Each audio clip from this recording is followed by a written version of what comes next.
Hello and welcome to the Petticoat and Swashbuckler. My name is Maren and I'm excited!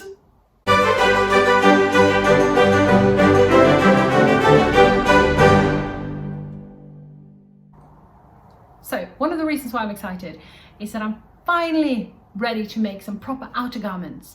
I love making underwear, but I made a lot of it now. I'm ready to move on. I'm also excited because I'm going to be working with my favorite fabric, wool. I love wool. Pretty sure wool loves me too. The third reason why I'm excited and a little bit apprehensive is because I am, for the first time, not just for this project, but in my life, going to try and scale up a gridded pattern from a book and make it into something that will fit me. We'll see how that goes. I am currently, piece by piece, recreating this inventory of wearing apparel and other things left by a Mrs. Bamford when she died sometime around 1780.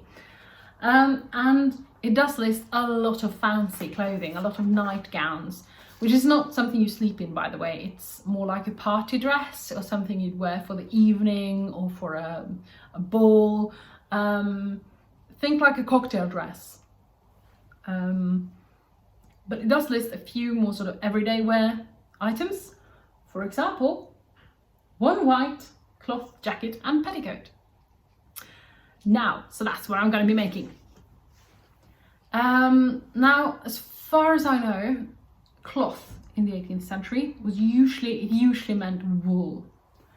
And one of the great things about being in Norway is that you can still find, pretty easily actually, beautiful 100% wool fabrics.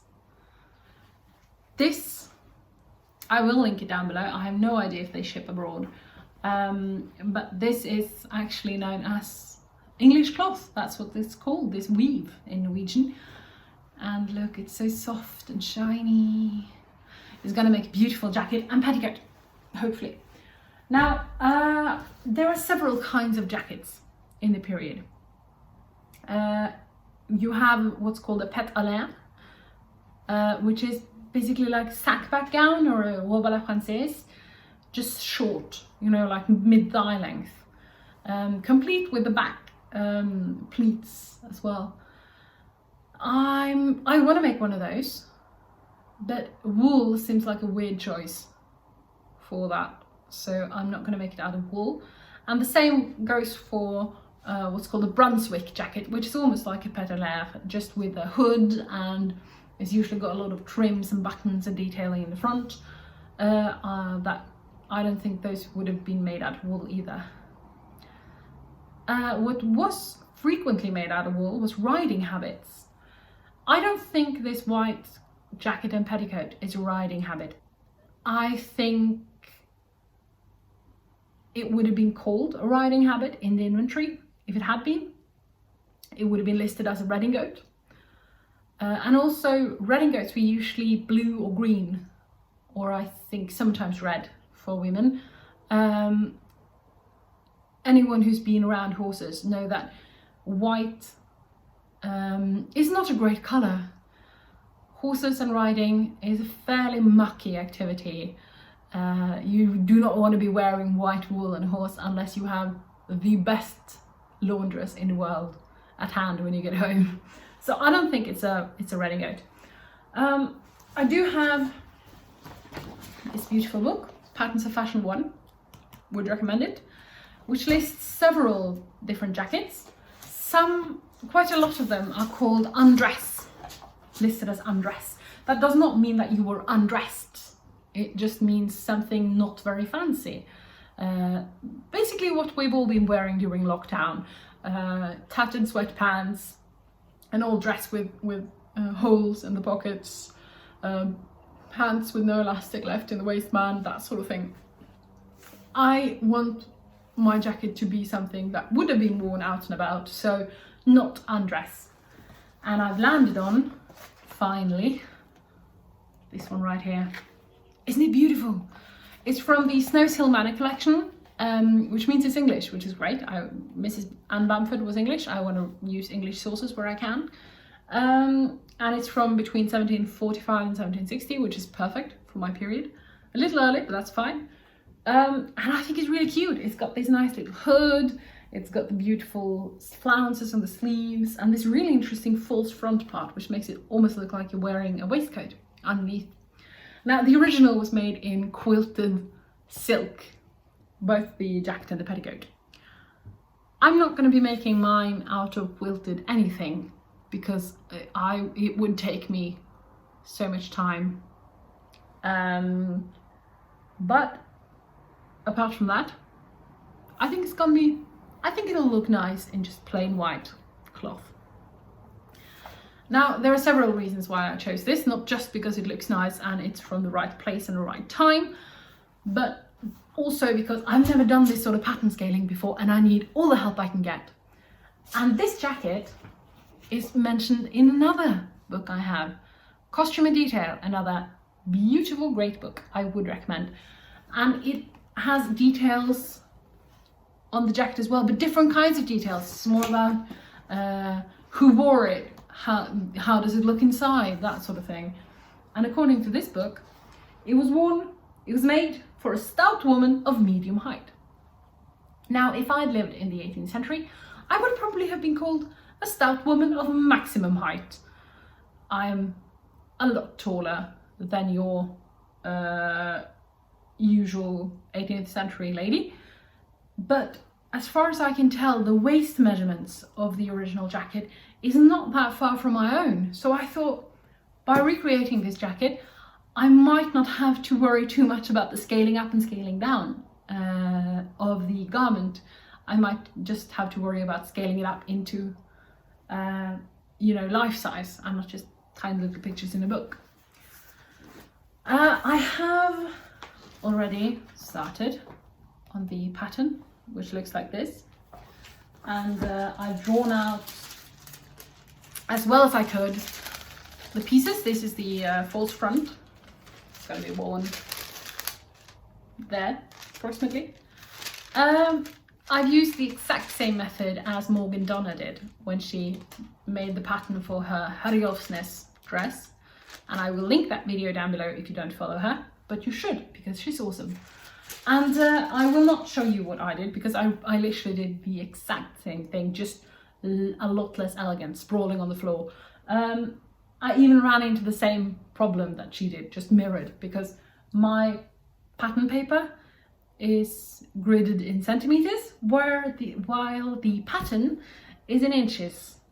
So I hope I've got everything right. Let's see. So the first thing I did was to make a sort of mock-up by cutting out my pattern pieces from an unbleached cotton and pin them to my dress form to see how it would fit. My dress form is based on my body, and it's also fairly squishy, so I can actually get a very good shape for draping. But of course, the best thing is to drape on the body, or to see if things fit on yourself. It's just not so easy to do, especially not while filming. As you can see, there are some gaps. There was one in the shoulder seam, and there's one here on the side back seam, so what I'm doing is just pinning some scrap pieces of fabric to fill in that gap.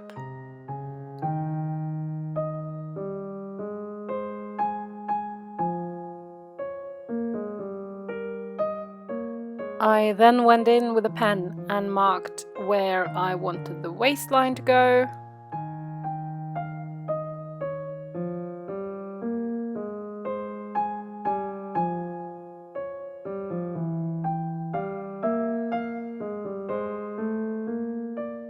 The underarm curve. I tried really hard not to get any pen marks on my shift here, by the way. And I also marked where I wanted my side seam to go.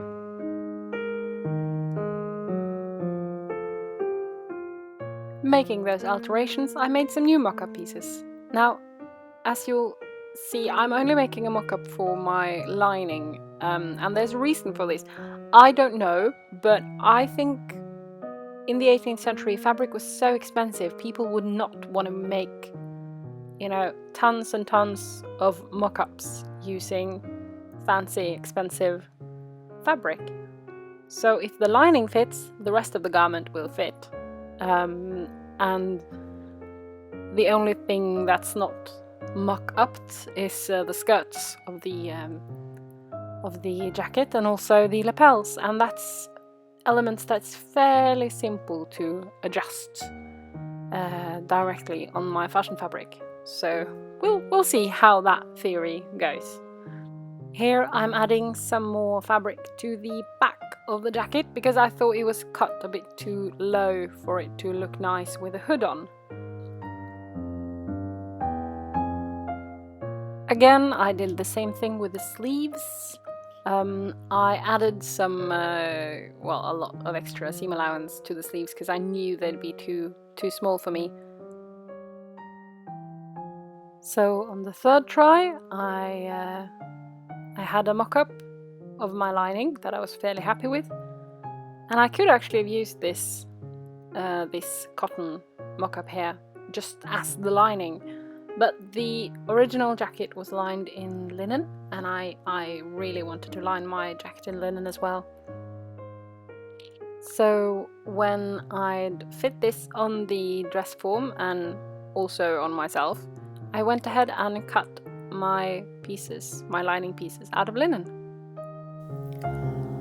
So according to the Patterns of Fashion book, the lining was made first, and then the outer fabric was mounted on top of the lining. So that's what I've done.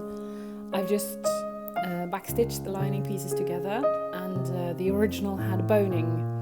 It had boning at the centre back, on the side back, in the side seam and under the arms. So I've sewn some boning channels as well. I've used just the seam allowance for boning channels, sewing that down, and then adding a couple of ribbons for the boning as well. So now it's very curved, but of course this is going to be inside the garment. So this curve is actually going to go along my back, which is going to be quite flattering, I think. I've also sewn down the seam allowance. So next thing is to cut the outer fabric based on the lining pieces.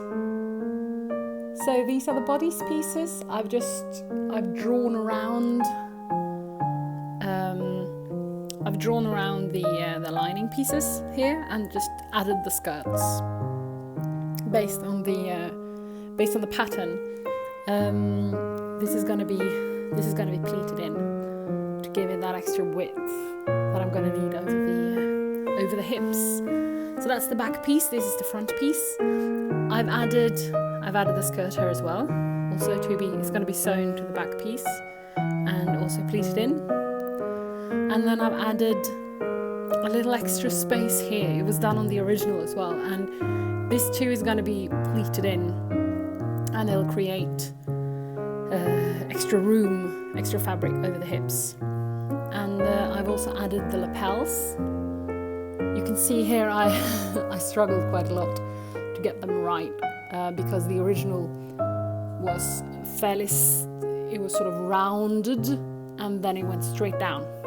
Whereas on my body, to make it look the same, I had to round it all the way, as you can see here.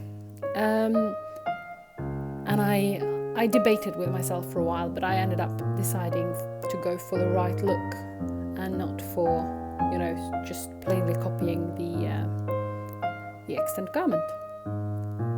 So now I'm going to attach the facings to the lapels, and then we're going to pin it onto the mannequin and see how it looks. I've just backstitched the lapel facings to my lapels, the right sides together.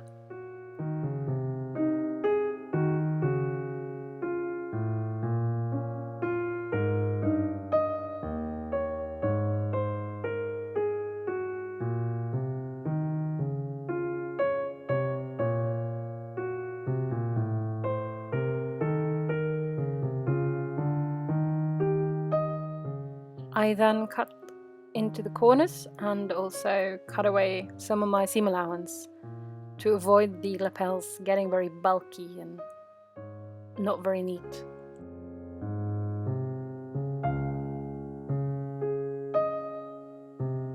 Having done that, I turned them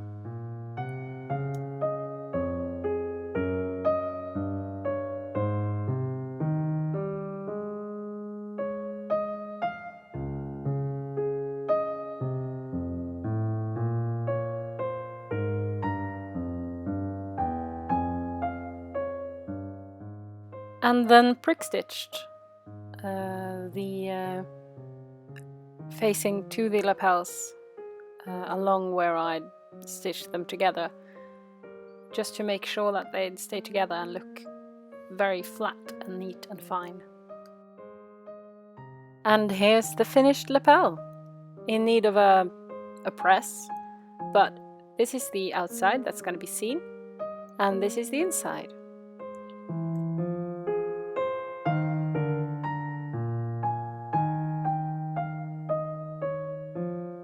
I then mounted my wool on top of the lining, just pinning it on the dress form to see how it would look, and I'm pretty happy.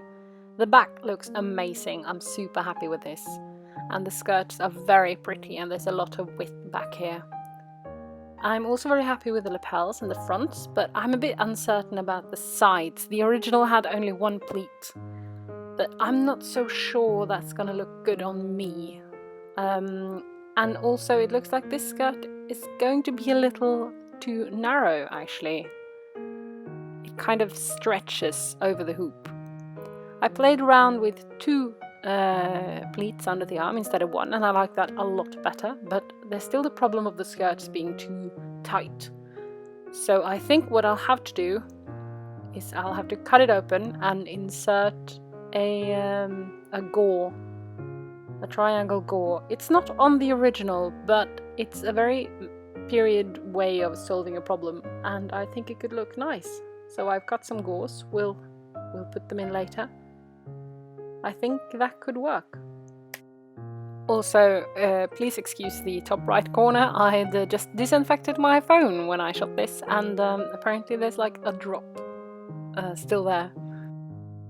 So the Patterns of Fashion says that the outer fabric was mounted on the lining, so I've just backstitched together the back panels of the fashion fabric, and I'm basting them onto the back panels of the lining.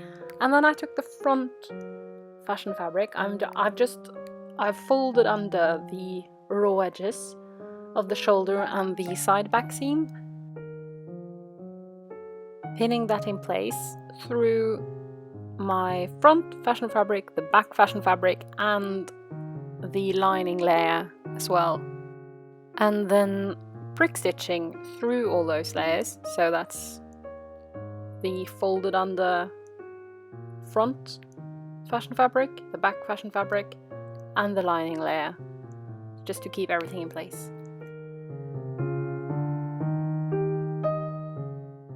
To keep the pleats in place, I'm just stitching those to the lining at the waistline, and I then cut open the side skirts a little to fit the gore in, basted the pleats down, and then prick stitched them the same way I did the other seams, as well as just sewing in the gore. Now this is the sleeve, and I'm just using a running stitch down the long seam of the sleeve, whereas at the hem, the cuff you could call it, at the elbow, I've just folded the seam allowances in toward each other, and I'm prick stitching, a sort of whip prick stitch, to keep the two together. And the result looks like this. Very nice, and not really going to be seen by anyone because of the flounces. Now these I've sewn them together in a loop, and felled my seams and then hemmed them really narrowly, because these are not lined. Now, according to the pattern, they are cartridge pleated onto the sleeves. Now, fortunately, I've done a little bit of smocking before, so I already had this little cardboard thing that lets me mark things very, very evenly. And following those little dots, I can make 2 rows of very neat little cartridge pleat stitches. I had some blue silk duchess pieces lying around that I thought would be perfect for the hood lining, and the hood also needs to be pleated, so I've done that here, just held them in place with some very sturdy stitches and whip stitched the back together to avoid fraying. I did the same thing for the outer wool layer.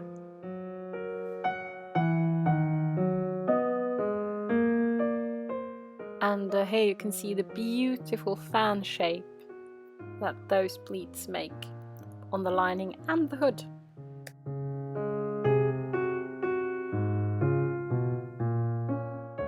As with the sleeve cuffs, I've just folded the seam allowances in toward each other, and I'm using the same sort of whip prick stitch to keep the 2 pieces together. And the result is fairly neat and pretty. I'm actually using a silk thread here instead of a linen. On to the false front. Now I've sewn the this tab to the rest of the false front after having bag lined it with linen. And I've then again folded seam allowances in toward each other, and I'm going to prick stitch all around, including along the top of that tab that we sewed in. I'm going to leave an opening here because this part is supposed to be boned. I'm just making the boning channel by making a tiny and very neat row of prick stitches. All the boning that I've used for this garment is a synthetic whalebone, as I think that's fairly appropriate for the era. So I've just cut that off, filed it down, and inserted it into the boning casing, and now I'm just going to prick stitch that closed. It's the same boning that I used for my stays, by the way. I then attached hooks and eyes to the front of the false front. Time to set the sleeves, everyone's favorite part of a project. I'm backstitching my sleeves in through the sleeve lining and the 2 wool layers, but not the bodice lining. And I'm removing some of the seam allowance. I am folding the seam allowance outwards. I'm folding the seam allowance of the bodice lining under, and just whip stitching the bodice lining to the sleeve lining along the seam line, which makes for a very sturdy, fairly elastic and pretty sleeve.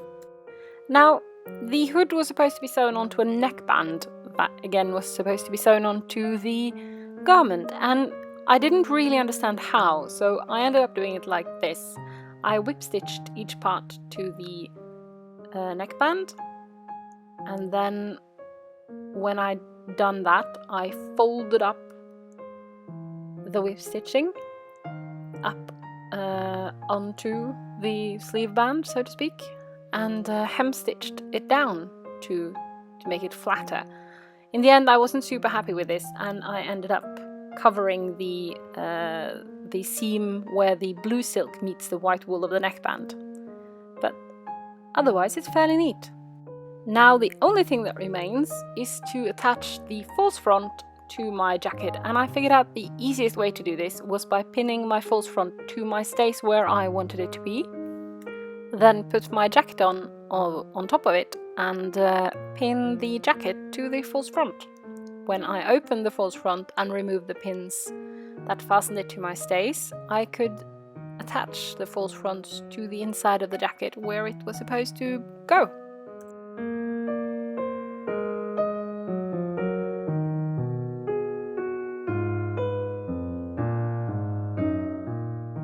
Making sure I was happy with the fit of the false front, it was time to put my jacket on.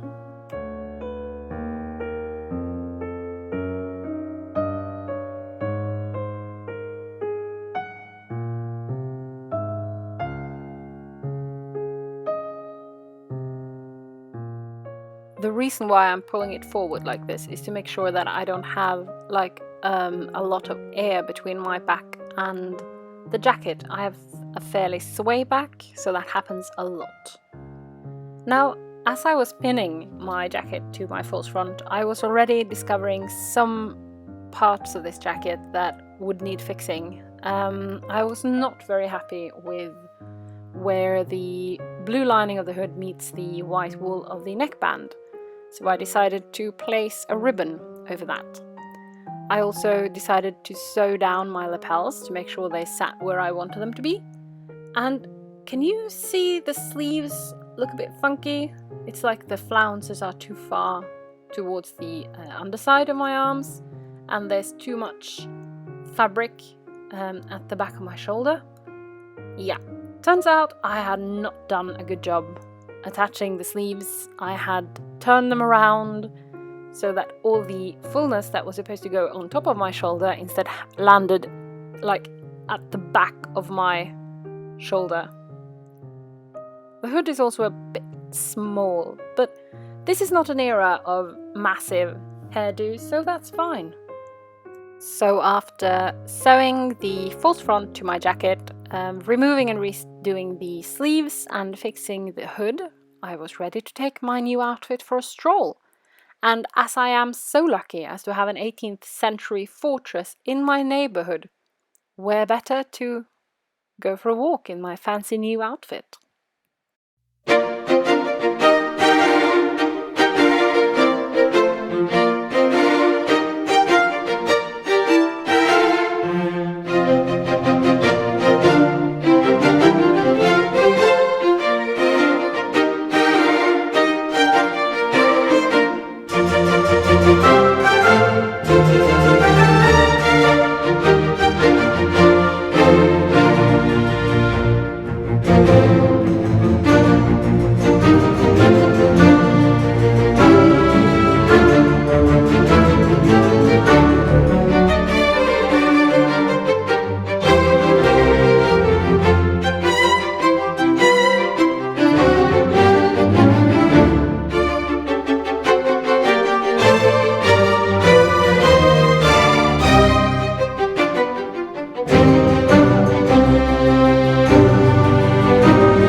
Now, whether you're enjoying the view or me, I'm so happy with this jacket and how it turned out. I spent about £70 on the wool. The rest I had lying around. And I spent 83.5 hours sewing it. It's all hand stitched. And I hope I get to use this a lot. Oh, and if you want to learn how to make the petticoat that goes with it, then come back in about a month's time and I'll have a little petticoat tutorial for you. I'll see you then.